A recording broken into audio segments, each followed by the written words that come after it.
Sura. Laura, te mando un abrazo, ¿cómo estás?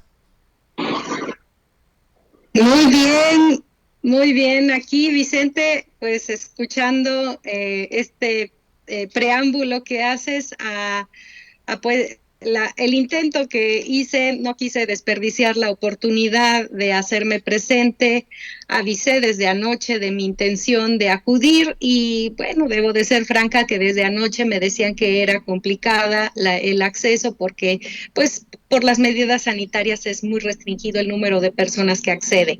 Además de que yo no cuento en este momento con no me encuentro laborando en un medio formalmente.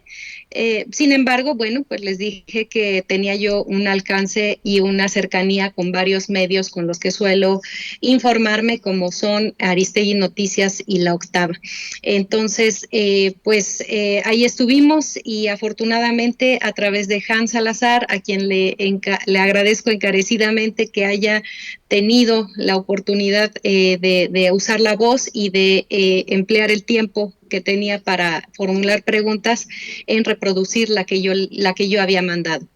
Laura, dice el presidente que Azucena Pimentel debe de dar una explicación, pero si está involucrada en esto de alguna manera, si tenía conocimiento, ya no debe de trabajar en el gobierno. Como hombre de televisión, tengo 25 años trabajando en medios, sobre todo en televisión. Me resultaría muy difícil que la productora del programa no estuviera enterada de qué carambas estaba pasando. Si me resulta difícil que el conductor no se diera cuenta, la productora casi imposible. Tú dime, tú estabas ahí. ¿Sabía Azucena Pimentel de lo que estaba ocurriendo? Bueno, tú eres hombre de medios, que has estado también en medios tradicionales, por decirlo así, en canales de televisión, en estaciones de radio, sabes perfectamente cuál es la función de un productor. Eh, Ella, de hecho, tiene ahí, tenía en la cabina de Televisa, pues un panel de pantallas desde donde podía ver desde el monitoreo de los otros medios la señal de Sepropie, que siempre se mantenía ahí activa por si llegaba a ocurrir alguna transmisión, que incluso a lo mejor incluso sin previo aviso.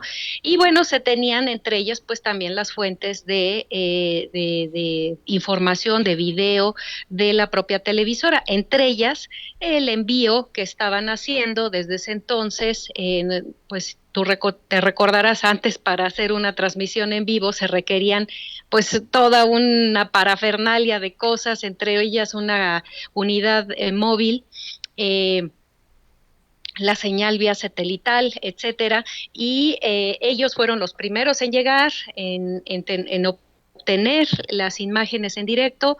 Ya después, con el tiempo, nos enteramos que pues el inicio del operativo se retrasó precisamente pues porque no llegaba la fuente de difusión de las imágenes, y pues eso era lo que les interesaba tanto a Genaro García Luna como a Luis Cárdenas Palomino. Entonces, pues ella tiene ante su mirada precisamente todo lo que no pudimos muchos ver, que Yuli García en su momento, cuando tuvo oportunidad de consultar los videos testigos, que también se la hicieron cansada para consultar esos videos testigos, que afortunadamente sí lo pudo hacer, lo pudo consultar, pero cuando quiso volver a acceder a ellos ya era materialmente imposible. Yo todavía me mantuve en Televisa algún tiempo después del montaje.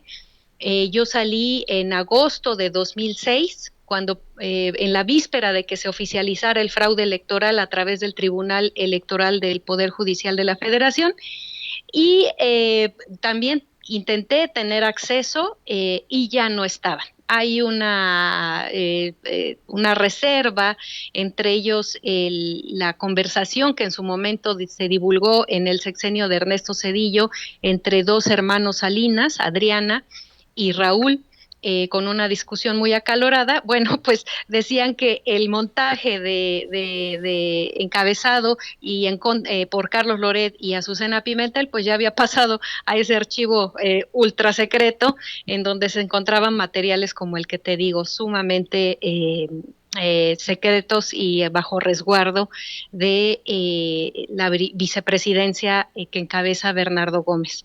Entonces, con todo, insisto, con todo este preámbulo, tú que sabes de medios, sabes perfectamente que ella tuvo acceso precisamente a esa parte que no se veía. Y en esa parte que no se vio es donde se pusieron de acuerdo, entre otras cosas, y es lo que yo estoy destacando desde diciembre pasado, que ocultaron cuidadosamente el rostro de Luis Cárdenas Palomino. Si no sabían quién era, concedamos esa posibilidad y esa sospecha. Si no sabían quién era, ¿por qué lo encubrieron? Hmm. ¿Cuál era la razón? No así al otro funcionario, al que incluso entrevistaron, si no mal recuerdo es Pequeño de Bernal, que también era un alto funcionario dentro de la AFI en ese momento y después a su vez fue alto funcionario en la Secretaría de Seguridad Pública en el sexenio de Felipe Calderón. Y pues yo al releer el año pasado, durante estos largos meses de confinamiento, me dediqué a releer las publicaciones de Pepe Rebeles, de Emanuel Stills y en la novela de Jorge Volpi. Y ahí es donde dije, qué imbécil soy. O sea, yo ahí me di cuenta que hasta yo misma estaba infructuosamente como de hecho sí me di cuenta ese mismo día, pero lo que no asimilaba yo era que ese contubernio para encubrir a Luis Cárdenas Palomino, uno de los autores intelectuales y por el que ahorita es prófugo de la justicia, de ese gran montaje que también ha dañado y ha victimizado a más integrantes de la familia Vallarta, 5 en total. Laura, estamos